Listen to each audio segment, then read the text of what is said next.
Gente, abra sua Bíblia em 2 Coríntios, capítulo 5, 17. 2 Coríntios 5, 17. Esse é um texto bem conhecido daqueles que já estão desde aí a infância frequentando igrejas evangélicas, ouvindo o evangelho, conhece bem essa passagem.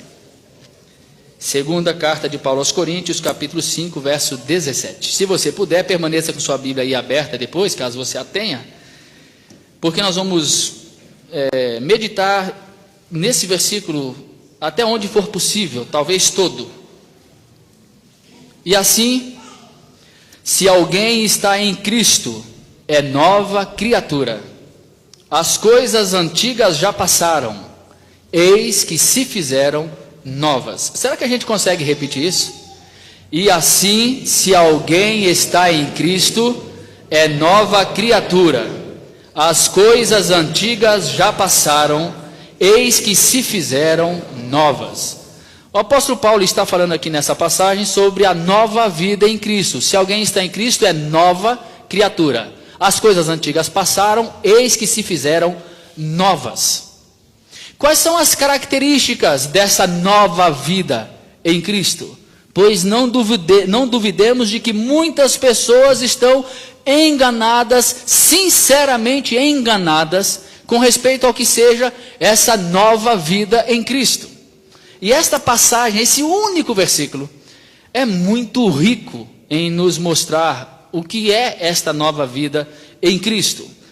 Vamos lá, o versículo começa com: e assim, ou sendo assim, portanto, por causa disto, se alguém está em Cristo, é nova criatura. Esse versículo se liga àquilo que o apóstolo Paulo estava falando anteriormente, e ele conclui, é a conclusão do que ele estava pensando antes. E ele estava falando de, por exemplo, verso 14, o amor de Cristo nos constrange, julgando nós isto: um morreu por todos, logo todos morreram, e ele morreu por todos, para que os que vivem não vivam mais para si mesmos, mas para aquele que por eles morreu e ressuscitou. Logo em seguida a esse versículo 17, Paulo fala da reconciliação. Tudo provém de Deus, que nos reconciliou consigo mesmo por meio de Cristo, e nos deu o ministério da reconciliação, a saber, que Deus estava em Cristo,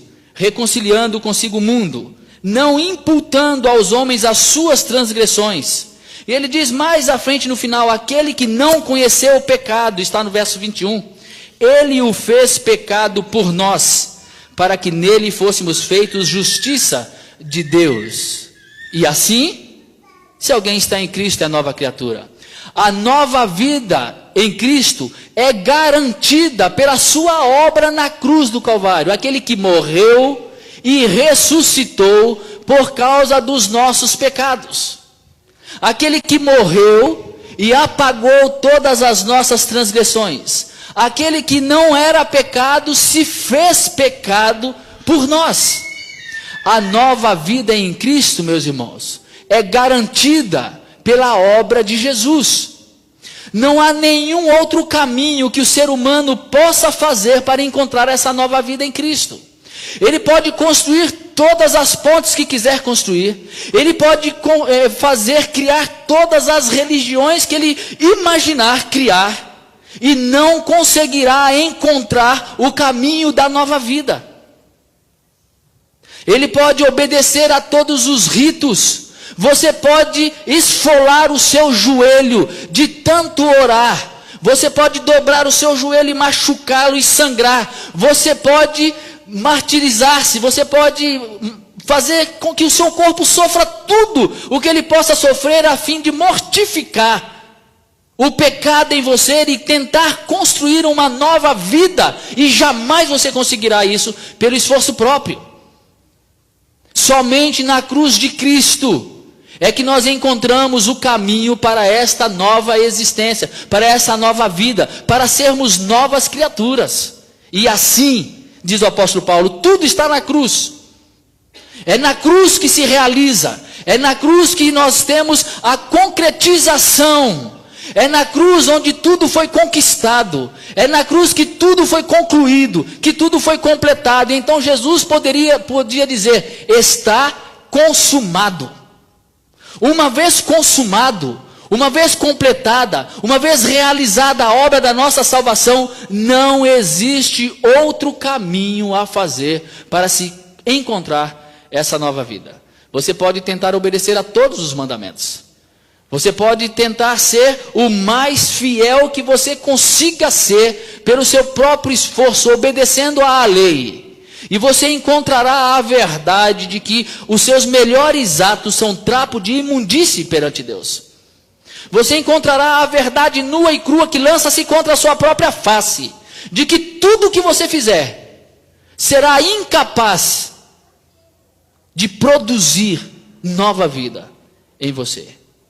Somente a cruz, somente Jesus, aquele que morreu por nós, aquele que ressuscitou para vencer a morte, aquele que se fez pecado para pagar por todos os meus pecados, aquele que entregou-se de uma vez por todas, é nele que está a nova vida. E assim, por causa da obra de Jesus, e assim, por causa do sacrifício de Jesus, e assim, porque ele é o nosso sumo sacerdote, e assim, porque ele morreu e ressuscitou, se alguém está em Cristo, é nova criatura. Mas o apóstolo Paulo, continuando esse verso, ele chama aqui de alguém. Se alguém está em Cristo, é nova criatura. Não é grupo, não é coletividade. Esta nova vida é um caminho pessoal. Essa nova vida é um caminho individual e que acontece aqui dentro. Essa nova vida é a vida que acontece quando alguém é encontrado pela graça, pela misericórdia de Deus e olha para a cruz e se enxerga na cruz, e aquele deixa de ser um fato histórico e passa a ser uma verdade existencial recebida com alegria no coração. É quando a pessoa vai passar a ouvir o nome de Jesus como doce nome, que só de ouvir tua voz, de sentir teu amor, só de pronunciar este nome, ele encontra mais do que apenas um nome, mas ele encontra uma pessoa, um amigo, aquele com quem pode se caminhar, aquele com quem você pode andar sabendo que é amado por ele. Esse é o encontro pessoal de alguém com Cristo. Como diz o apóstolo Paulo aqui no versículo imediatamente anterior, no verso 16, ele diz: assim que nós, daqui por diante, a ninguém conhecemos segundo a carne. Se antes conhecemos Cristo segundo a carne, já agora não o conhecemos deste modo. Tem muita gente que conhece Jesus segundo a carne, sabe tudo sobre Jesus, estudou tudo sobre Jesus, conhece a história dele de cor e salteado. Pessoas que conhecem o que eles poderiam chamar de um Jesus histórico. Outros que vivem nessa busca por conhecer esse Jesus histórico, para poder comprovar sua existência, para poder comprovar a veracidade dos relatos dos evangelhos. Vão à busca do Jesus histórico. Esses conhecem Jesus segundo a carne. Você pode até ir para Israel com o pastor Caio Fábio, viajar com ele pelas terras de Jerusalém, conhecendo mais da história de Jesus, os lugares onde as coisas aconteceram. Você pode fazer toda essa viagem e sair de lá com um conhecimento intelectual, histórico, geográfico, a respeito das verdades de Jesus, e isso não significar absolutamente nada. Você terá conhecido a Jesus segundo a carne. Mas o Jesus se realiza quando você o conhece, não segundo a carne, mas segundo o Espírito. Quando se nasce do Espírito, quando é revelado pelo Espírito no coração, no interior, não na aparência das coisas. Aliás, Paulo fala disso também. Ele fala daqueles que se gloriam na aparência e não no coração, no versículo 12. Nós estamos falando aqui não de aparência, mas de algo que se realiza no profundo do coração, quando alguém tem um encontro com Jesus, Quando alguém olha para a cruz e deixa de ver ali um fato histórico e vê ali a realização da sua salvação, encontra na cruz a verdade da sua existência, encontra-se na cruz e ao olhar para a cruz vê nela todos os seus pecados ali encravados e encontra libertação, salvação, vida, prazer, alegria de olhar que quem está ali não é um homem histórico, um personagem histórico, é o meu Salvador, é aquele que deu a vida por mim, é quem está naquela cruz. Mas olha para aquela cruz e vê muito mais do que isso. Vê que ela está vazia, porque aquele que morreu ressuscitou. Ele venceu a morte. A morte morre em Jesus Cristo. E sem que haja esse caminho pessoal, sem que haja essa caminhada em que você se enxerga nisto, não há nada que aconteça. Isso é como aquele que Jesus fala: se alguém quer vir após mim. Essa nova vida é uma decisão pessoal. Jesus realizou essa obra de salvação na cruz do Calvário, e Ele garantiu essa nova vida, e não há nova vida fora dele. E sem querer entrar em qualquer tipo de especulação teológica, que são tolices humanas, cabe a mim e a você fazermos aquilo que cabe a mim e a você. Deixemos Deus ser Deus e fazer aquilo que cabe a Deus, e façamos nós aquilo que de nós se espera, e de nós se busca, e de nós se pede. Vamos a Ele. Siga-me, disse Jesus. Venha a mim. Se alguém quer, beba. Se alguém quer, receba. Você quer, você deseja, você busca, você anseia. É um anseio do seu coração. Você é esse alguém. Será que esse alguém poderia ser trocado pelo seu nome, pelo meu nome? Esse alguém sou eu. Eu me vejo diante da cruz de Cristo. Eu me vejo como resgatado. Eu recebi isso no meu coração como uma verdade que nada pode arrancá-la do meu coração, ainda que todo mundo venha contra. Ainda que provem por A mais B que esse Jesus histórico nunca existiu. Ainda que venham a dizer que tudo isso que se fala dele é balela, é mentira, é invenção.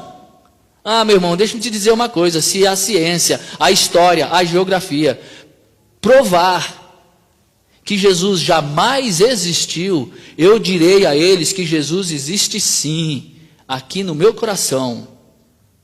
Jesus existe sim, e não é por revelação de um Jesus carnal, histórico, provado pela história, pela geografia, mas pela verdade dita claramente em meu coração. Porque esse chamado é meu, é para mim, é individual. Essa coisa não se realiza em encontros coletivos, se realiza no quarto de casa, às portas fechadas. Se não existe vida com Cristo dentro do seu quarto, a portas fechadas, não existe vida em Cristo aqui também. Na coletividade, nos louvores, nas adorações, no levantar de mãos, no fechar de olhos, no derramar lágrimas. Se não acontece isso dentro do quarto, é nada perante Deus. É seu, é para você, é um chamado para mim e para você, essa nova vida. Se alguém, Paulo continua e diz: se está em Cristo,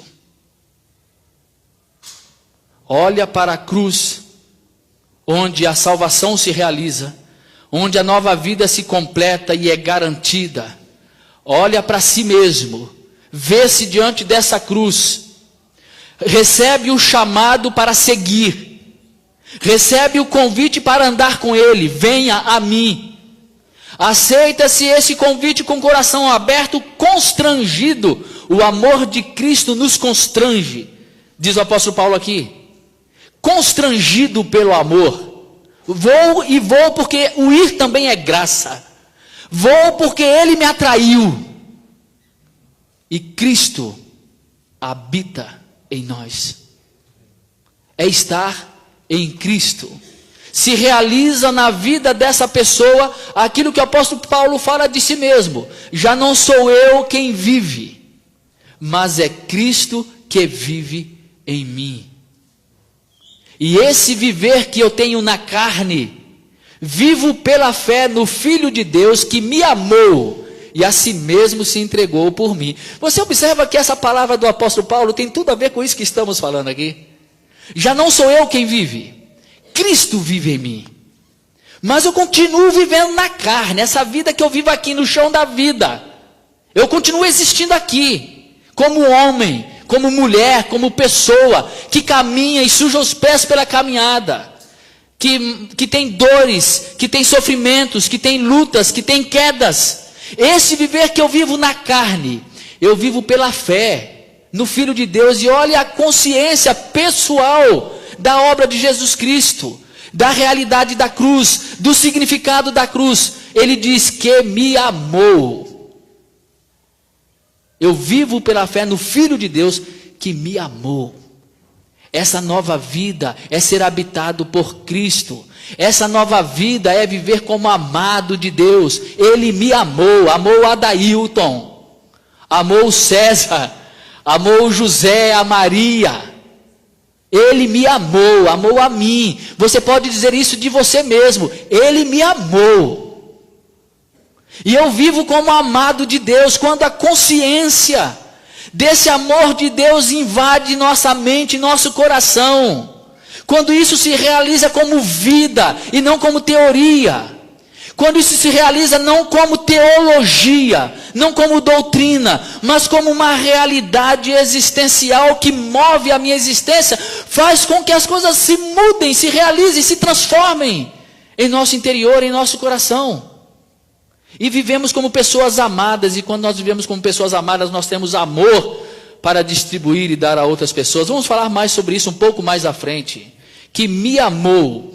E a si mesmo, diz o apóstolo Paulo, e a si mesmo se entregou por mim. Olha a realidade da obra de Jesus que já foi dita aqui em 2 Coríntios 5. Ele morreu, ele ressuscitou, ele se fez pecado por mim, ele me reconciliou com Deus, ele apagou todas as minhas transgressões, é o que está escrito aqui em 2 Coríntios 5. E Paulo diz tudo isso nessa declaração de vivência, de vida, de existência, de ser em Cristo, estar em Cristo, ser achado em Cristo, comunhão íntima com Cristo, comunhão sobrenatural, mística, inexplicável com Cristo, a tal ponto que eu sei que Ele está em mim, eu sei que Ele sabe tudo de mim, e eu sei que Ele me conhece, e Ele me conhecendo, isso é suficiente. Há uma frase do reverendo José Manuel da Conceição, eu não me lembro ela de cor. Esse reverendo José Manuel da Conceição foi o primeiro pastor brasileiro que andou pregando por esse Brasil afora, especialmente nos interiores de São Paulo, Minas e Rio. E ele morreu como peregrino pregando o evangelho.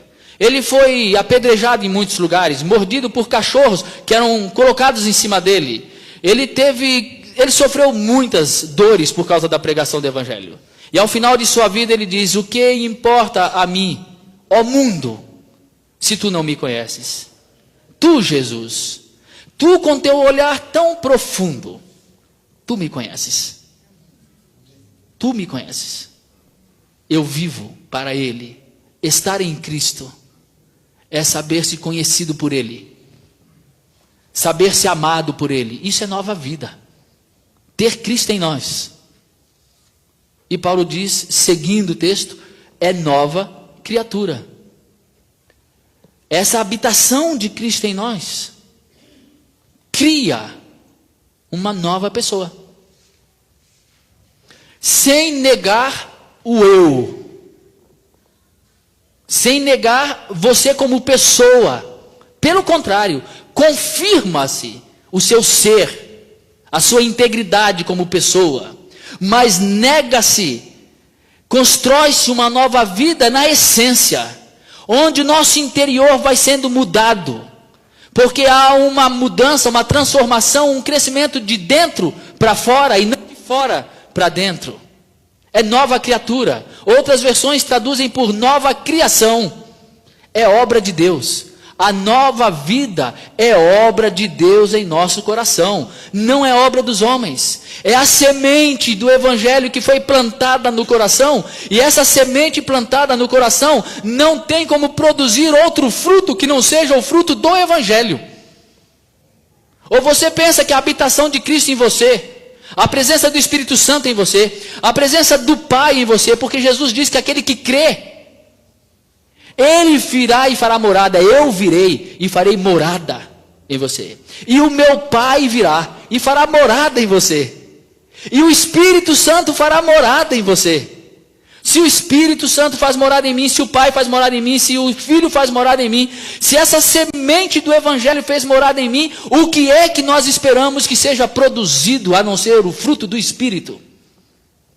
Por isso que toda tentativa religiosa para poder fazer barganhas com Deus, qualquer tentativa de controle moral que a igreja estabeleça, a fim de que as pessoas andem na linha, é totalmente contrário ao Evangelho. É não crer no poder do Espírito Santo, é não crer na boa semente do Evangelho plantada no coração. A nova criação acontece quando o Evangelho alcança esse coração, a semente do Evangelho é colocada no coração, o fermento do Evangelho é colocado no coração e vai levedando toda a massa, e vai crescendo uma nova vida, uma nova árvore que de repente quando você vê já está frondosa e pode proteger e dar sombra a muita gente, sem que se perceba.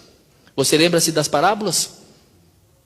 Jesus disse, o reino dos céus é semelhante a, e ele diz, por exemplo, a semente que é plantada, e o que plantou fica ali do lado e não percebe, quando ele menos se apercebe, já cresceu, já germinou, já virou uma árvore frondosa. Ou o fermento que é jogado na massa, e ele leveda a toda a massa. O Evangelho alcança o nosso coração, e quando ele alcança o nosso coração, quando você menos se apercebe, você vê que há uma nova vida sendo produzida em você, no seu coração, obra do Espírito Santo, obra de Deus, é nova criação de Deus, não é de homens.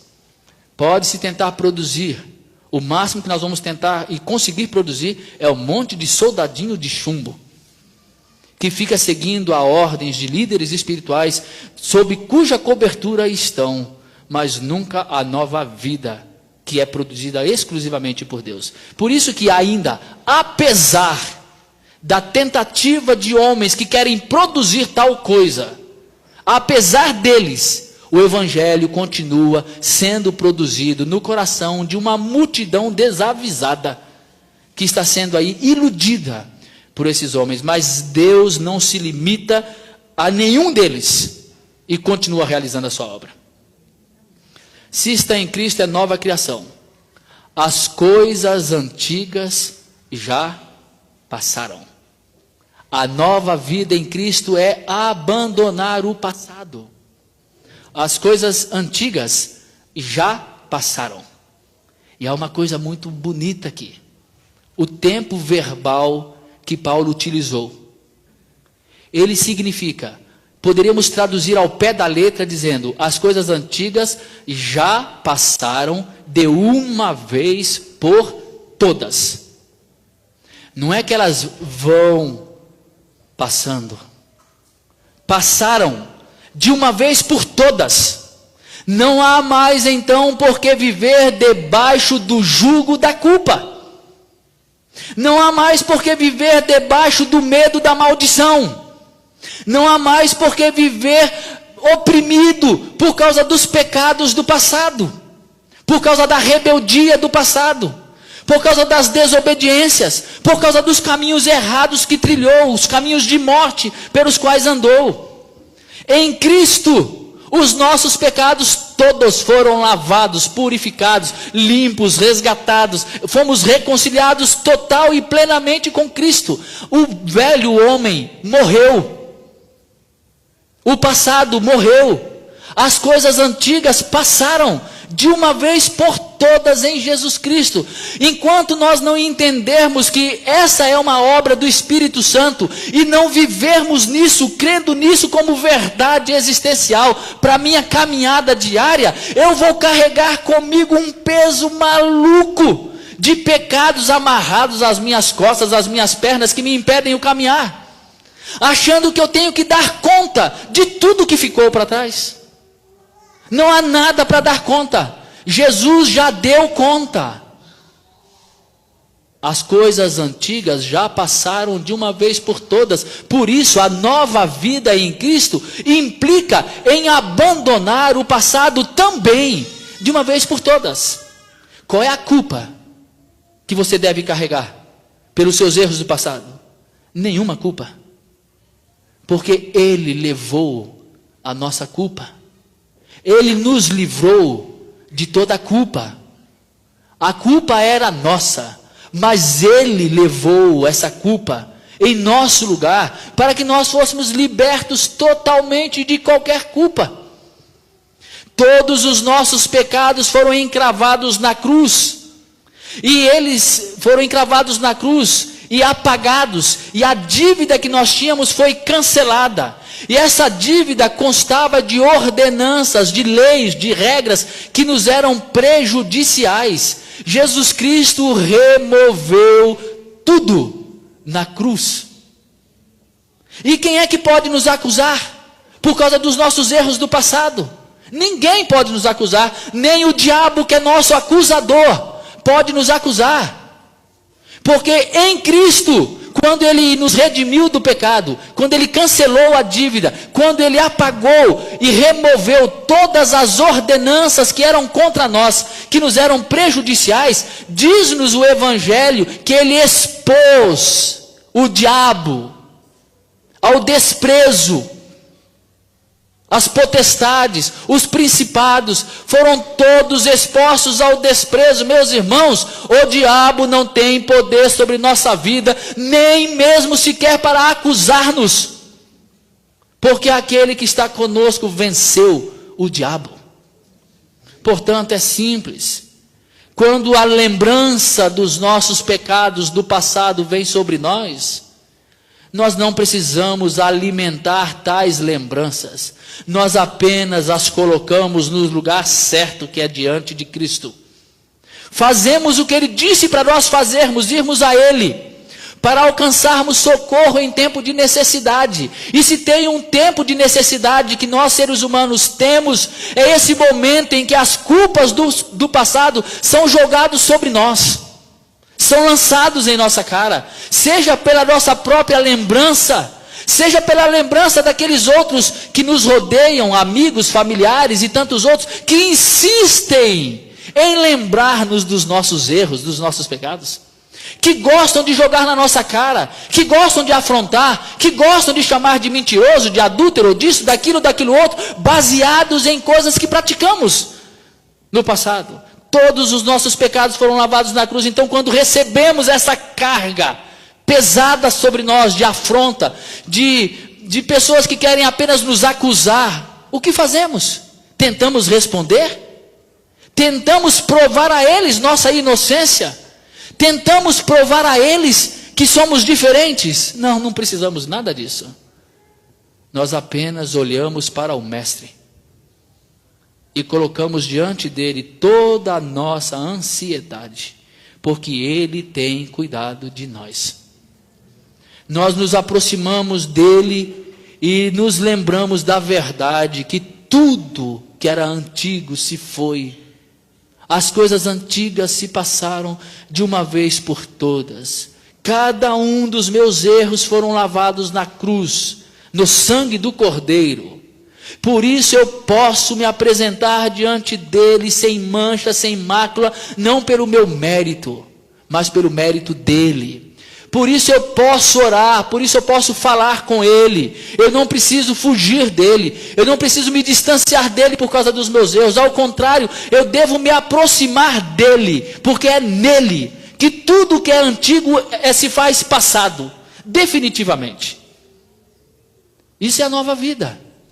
A nova vida é abandonar o passado como algo que me traz peso, abandonar o passado como algo que me faz mal, abandonar o passado como culpa, abandonar o passado como tentativa de expiar pecados que já foram expiados na cruz. Não tente expiar os seus pecados.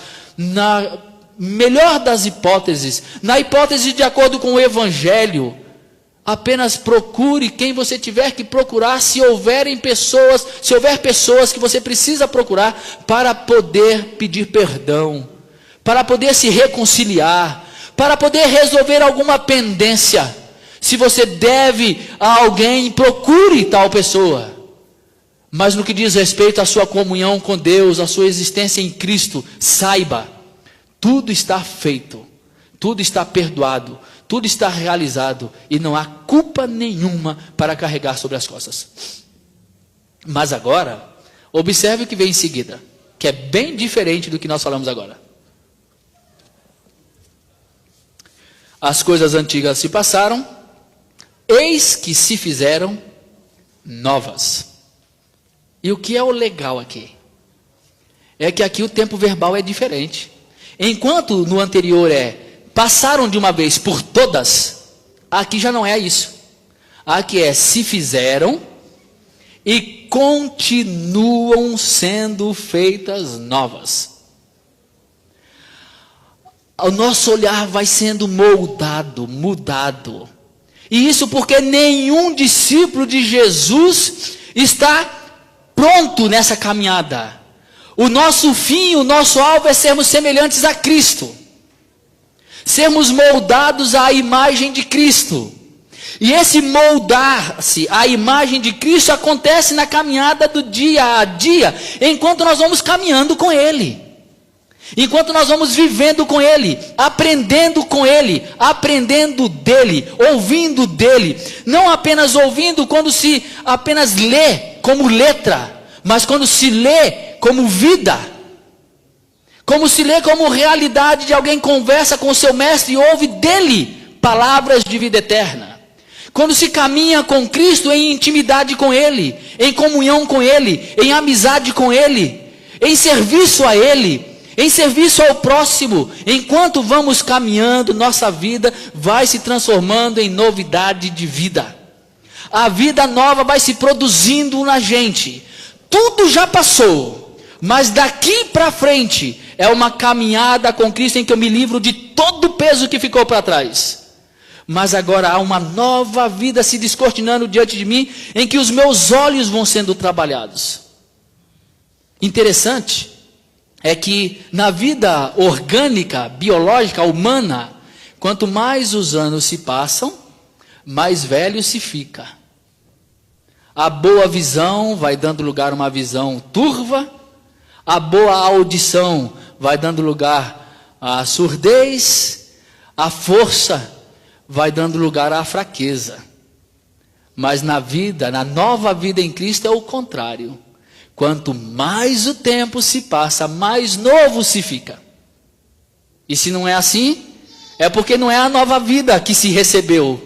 Recebeu alguma coisa, menos a nova vida em Cristo. Porque a nova vida em Cristo nos encaminha para a novidade de vida, conforme vamos caminhando com Ele em nossa existência. Quanto mais o tempo passa, mais novos ficamos. A fraqueza dá lugar à força espiritual, à maturidade espiritual, à liberdade em Cristo. A visão que era corrompida, a visão que era manchada, a visão que era turva, vai dando lugar a uma nova visão, novos olhos para enxergar a vida e as outras pessoas. A possibilidade de poder ver as pessoas não pela aparência, como Paulo disse aqui, assim que nós não vemos a ninguém conhecemos segundo a carne, a ninguém conhecemos segundo a carne, nem a Cristo. Ou seja, os seus olhos modificados, moldados para enxergar o outro, não segundo a aparência, mas com amor, com bondade, com misericórdia, com compaixão. Os olhos sendo luz, os olhos enxergando a realidade com outros olhos, você passa a enxergar mais enquanto o tempo passa. A sua audição, conforme vai caminhando com Cristo, melhora. Ouve-se mais, tem uma percepção mais apurada da direção do Espírito, da direção de Cristo, da voz de Cristo, do doce nome de Cristo, de só de ouvir tua voz. O caminhar com Cristo é uma caminhada em que se vai progredindo no conhecimento, na vivência, na experiência, na maturidade em Cristo, porque nenhum discípulo nasce pronto, mas vai sendo preparado na caminhada até se encontrar com Cristo e vê-lo como Ele é e sermos como Ele é. Esse é o nosso alvo, sermos como Cristo. E é aqui que nós começamos isso, caminhando aqui para sermos como Cristo. E bem vale aqui a palavra do escritor aos Hebreus, que nós nos desembaracemos de todo o peso que nos atrapalha, do pecado que tenazmente nos assedia, e corramos com perseverança a carreira que nos está proposta, olhando firmemente para o autor e consumador da nossa fé.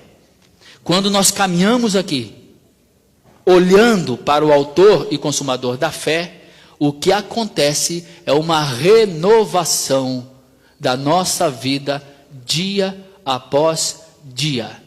Vamos sendo renovados dia a dia, de força em força, como somos ensinados no Evangelho.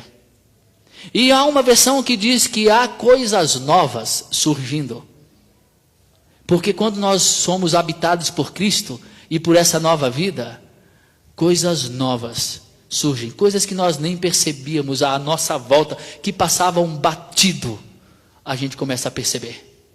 Muita coisa nova vai surgindo como vida, como essência, como realidade. O sentir-se, ver-se amado, vai moldando tudo. O nosso interior vai crescendo e vai se expandindo, e começa então a produzir vida àqueles que estão à nossa volta. De fato, a nova vida em Cristo é algo extraordinário. E por isso nós podemos repetir continuamente com o apóstolo Paulo: já não sou eu quem vive, é Cristo que vive em mim. Mas eu continuo vivendo aqui nessa carne, nessa vida humana, terrena, caminhando. Mas eu vou vivendo pela fé, não pela vista, não pelas circunstâncias, mas pela fé. No Filho de Deus, que me amou, eu sou amado por Ele, e se entregou a si mesmo por mim.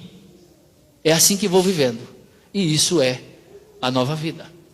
Eu espero em Cristo que o nosso coração aqui essa noite seja aberto para essa novidade de vida, para ver-se diante daquele que garante essa nova vida, Cristo, através da sua obra na cruz do Calvário. Que o nosso coração seja aberto para ser atraído, ser constrangido por esse amor dele, a fim de que vivamos para aquele que nos amou, e assim vivamos essa nova vida em Cristo. Que Deus nos abençoe, meus irmãos.